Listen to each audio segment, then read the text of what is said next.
जय माता दी। सावन का महीना चल रहा है तो आपको पता है कि शिव और शक्ति एक ही हैं। शिव के बिना शक्ति और शक्ति के बिना जो शिव हैं वो अधूरे हैं। तो हमने माँ जगदम्बा की इस सावन में विशेष कृपा प्राप्त करनी है। किसी का भी अगर कोई भी अटका हुआ कार्य है, आज मैं उस टॉपिक पे वीडियो लेकर आई हूँ कि इस सावन में हमने सभी जो भी हमारी कोई प्रॉब्लम है उसको हमने सॉल्व करना है। आपने क्या करना है, ये ज़रूरी नहीं, हो सकता है कई वीडियो सावन के बाद में देखें तो वो मंगलवार को ये कर सकते हैं जो मैं आपको उपाय बताने जा रही हूँ। आपने क्या करना है, देखो हमारी टेंशन बहुत होती है, हमें नौकरी नहीं मिल रही उस बात की टेंशन, हम बड़े परेशान हैं, हमें कोई रास्ता नहीं मिल रहा उस बात की टेंशन, हमारे परिवार में कलह क्लेश है उस बात की टेंशन, हम बड़े परेशान हो जाते हैं। जब हम चारों तरफ से निराश हो जाते हैं तब हमें इस उपाय को करना चाहिए। तो ये उपाय क्या है, ये माँ जगदम्बा का पाठ है, दुर्गा सप्तशती का पाठ है। आप अगर पूरे के पूरे अध्यायों का पाठ नहीं कर सकते तो आज मैं आपको एक गोपनीय पाठ बताने वाली हूँ। अगर आप उस पाठ को करते हो और 41 डेज़ आपने कंटिन्यू करना है, किसी भी मंगलवार से आप शुरू कर लीजिए। अगर आप श्रावण मास के बाद में ये वीडियो देखते हैं, फिर शुक्ल पक्ष का मंगलवार होना चाहिए, मतलब अमावस्या के बाद वाला मंगलवार होना चाहिए। अगर आप श्रावण में तो आप किसी भी मंगलवार में इस पाठ को शुरू कर सकते हो। दीपावली होली में ये पाठ आपको पता है शुभ योग होते हैं, उसमें हम शुरू कर सकते हैं। तो इसमें आपने क्या करना है, आपने लाल रंग की चौकी पर माँ जगदम्बा को विराजमान करना है। अगर आपके घर में पहले से माँ जगदम्बा विराजमान है तो आपने गंगा जल से उन्हें छींटा लगाना है, उनको तिलक लगाना है और माता रानी के लिए आपने हलवे का भोग बनाना है। चने का जरूरी नहीं है, हलवा ही आप अकेला बना सकते हो। देसी घी में हलवा बनाकर देसी घी की जोत जगाकर उनके पास एक कलश रखना है। कलश के ऊपर आपने आम के पत्ते लगाकर उसके ऊपर आपने एक नारियल रखना है माता रानी के भोग के लिए। और आपने अगर आप ऐसे जैसे मैं आपको बता रही हूँ अगर आप ऐसे कर सकते हो तो ये भी सही है, नहीं तो इसकी अगली जो विधि है वो मैं आपको बता दूंगी। अगर हो सके तो मंगलवार को 12वें अध्याय के आप 21 बार पाठ कीजिए।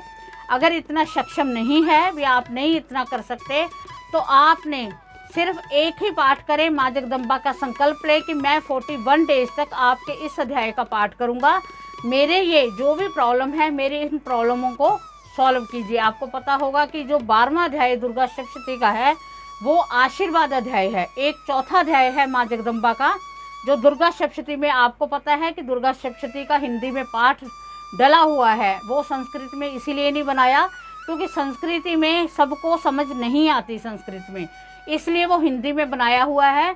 मैंने आपको बताया था कि उसके सुनने मात्र से काफ़ी कष्टों का अंत होता है। इस पाठ को अगर आप लगा के सुनते भी हो ना तो उसमें लिखा हुआ है, ये कोई जो उसमें बोला गया है वो अपने मन से एक बात भी नहीं बोली हुई। आप दुर्गा सप्तशती खोल के देखिए, उसमें लिखा है कि मुझे 1 वर्ष के पाठ जितना इतना मेरा फल मैं नहीं देती जितना मुझे एक बार श्रवण करने मात्र से हो जाता है। तो आपने क्या करना है, आपने या तो चौथा अध्याय या 12वां अध्याय का आपने पाठ करना है बैठकर। और माँ जगदम्बा से पहले आपने संकल्प लेना है कि माता रानी मैं इस प्रॉब्लम के हेतु आपका ये पाठ कर रही हूँ या कर रहा हूँ, मेरे इस पाठ को सफल कीजिए। तो आपने इसके साथ अपने हाथ में 21 लौंग भी रखनी है, ठीक है। 21 लौंग रखकर आपने माता रानी के आगे वो 21 लौंग चढ़ा देनी है। किसी डिब्बी में आप कटोरी में डालकर उसे ढक सकते हो कि कोई जानवर जैसे छिपकली वगैरह होती है वो ना मुंह लगा दे, क्योंकि आपने इसका भोग की तरह आपने इसे खाना भी है।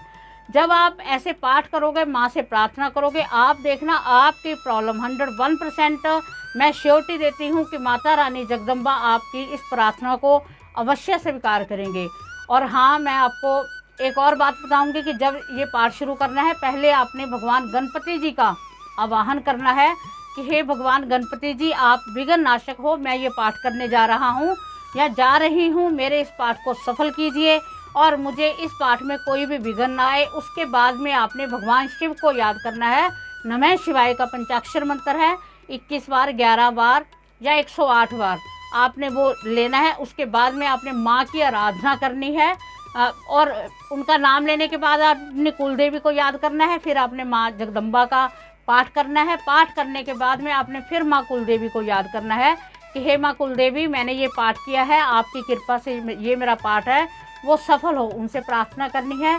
और देखो, मैंने आपको बताया है कि जितनी आपकी प्रार्थना में शक्ति है उतनी ही जल्दी आपका शीघ्र काम होगा, क्योंकि प्रार्थना डिपेंड करती है कि आप भगवान से किस जरिए से, कैसे, किस ढंग से मांगते हो। भगवान सिर्फ श्रद्धा देखता है और भगवान को कुछ नहीं चाहिए। अब श्रावण में हम भगवान को, शिव भगवान को जल चढ़ा रहे हैं। हमारे एक लोटे जल से उनको, अगर हम कहें तो वो आदि देव हैं, उनको हमारे एक लोटे जल से क्या फ़र्क पड़ेगा। इतनी बाढ़ें आ रही हैं, इतना हो रहा है, वही तो सब कुछ वो स्वयं करने में सक्षम है। उनको किसी समुंदर से या किसी से बात करने की ज़रूरत नहीं। वो सबको, जब उनके सिर से गंगा, उनकी जटाओं में से गंगा बह रही है, तो हमारे एक लोटे जल का उनको कोई फ़र्क नहीं पड़ता। पर हमारी श्रद्धा, अगर हम एक टुबका भी उनके आगे जल चढ़ाते हैं तो उसका भी फ़र्क पड़ता है, क्योंकि वो सिर्फ विश्वास और श्रद्धा के भूखे हैं।